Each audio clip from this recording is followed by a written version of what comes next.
All right. I didn't want to do this so soon, but he's right. Somebody needs to tell you. Wallace's husband works at Nintendo. Where they make the video games? Yes.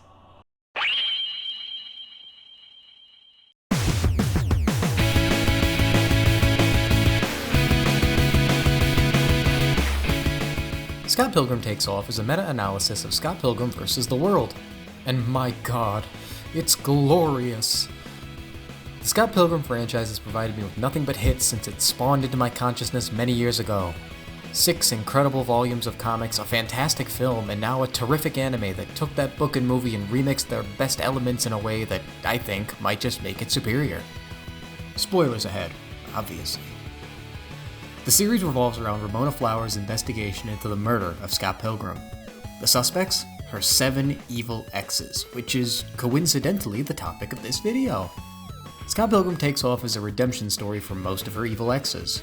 So, what does Takes Off get right? And less significantly, but still importantly, what does it get wrong?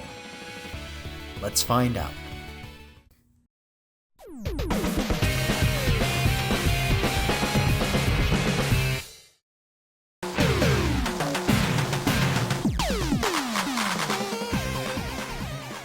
Matthew Patel is the biggest improvement over the first series. It's arguable that he's more of a main character than Scott, and his effortless turn into the spotlight makes him not only one of the biggest highlights of the series, but an argument for its very existence. Without Takes Off, would I be dropping this many bars about Matthew fucking Patel? Takes Off Patel has swagger. In what's definitely the best fight scene in the whole show, he kicked Gideon Graves to the curb so hard the guy had to change his name. And he stole bro's business too. Matthew's a machine. And on top of that, he's a theater kid, just like me, who creates a play based on a movie based on the script that is planted in young Neil's apartment. I love you, Scott Pilgrim Takes Off. The finale of the show covers Matthew's play, which is being put on for everyone from Knives Chow to Lucas Lee. But the main focus is Matthew Patel, playing Scott Pilgrim himself in Scott Pilgrim's precious little musical. He literally graduated from side character to Scott Pilgrim after beating Scott Pilgrim's final boss. What a turnaround. Easily the MVP of the whole show.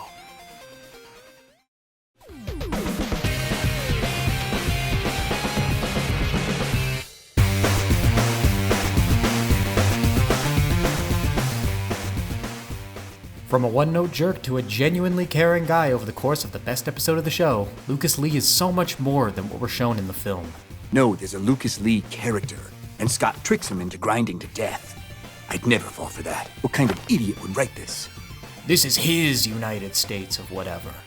Lucas Lee starts off as a big-time Hollywood actor who has this problem where he keeps irreparably destroying his image.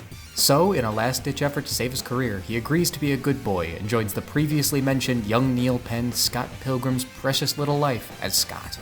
While filming, Ramona visits Lucas to ask about Scott, and Lucas insists that he's actually not that evil, because unlike Scott, he'd never date a high schooler. Turns out he's dating the girl playing a high schooler. My god. But it's okay, she's like 34. But the news breaks and suddenly the paparazzi swarm him, leading to the coolest fight scene in the whole show. Lucas has a heart-to-heart with Ramona about how she made him feel, that her cheating on him with Todd made him into the person he became. Lucas then decides to quit the acting business, and goes and hangs out with Gordon Goose. But that's a story for another segment.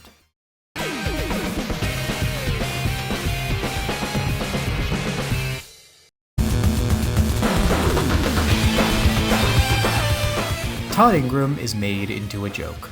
But the joke is so funny and so rooted in his pre-existing character that it manages to stick without feeling disrespectful to his character. Todd and his girlfriend, Scott's ex, Envy Adams, are cast in Scott Pilgrim's precious little life. Todd is cast as Scott and falls in love with Wallace Wells after he sees sparks when he kisses him, which is a major theme representing true love throughout Takes Off. They hook up and Todd is head over heels. Wallace is not.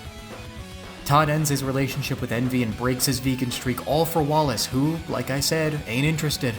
So Todd is heartbroken. This characterization of Todd not only plays into his promiscuity from the comics, he cheated on Envy with their drummer, but acts as a hilarious and thematically appropriate way to change Todd's story.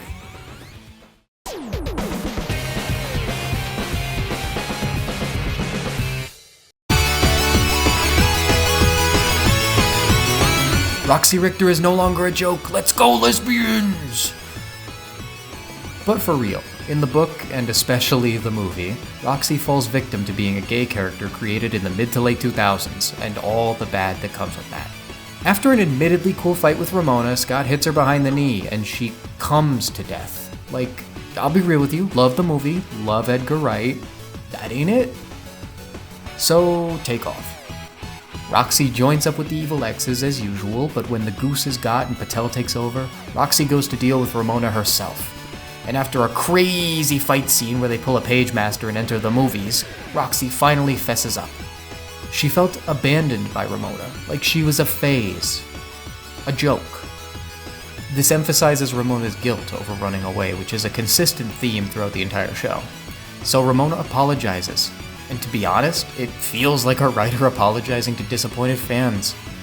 But it's so well written, even when not viewed in a metatextual way. Godspeed, Roxy.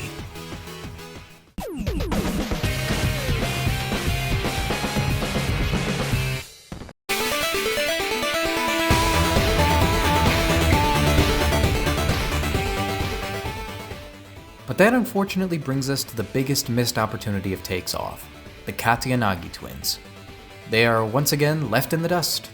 Every other X receives at least an episode's worth of screen time that develops them as people, enriches what we've already seen of them, and serves to shine a light on them and their struggles.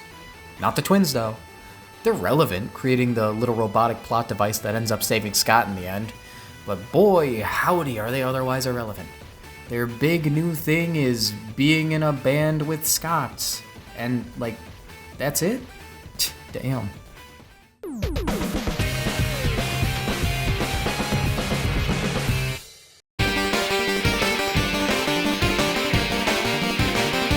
As said previously, Gideon Graves loses everything to Matthew Patel. Alone, broke, and desperate, he calls up Julie Powers, who knew him back when he wasn't Gideon Graves. He was merely Gordon Goose from North Bay, Ontario. He crashes on her couch and confirms to Ramona that he did not, in fact, kidnap Scott. So there he stays, vibing with Lucas Lee.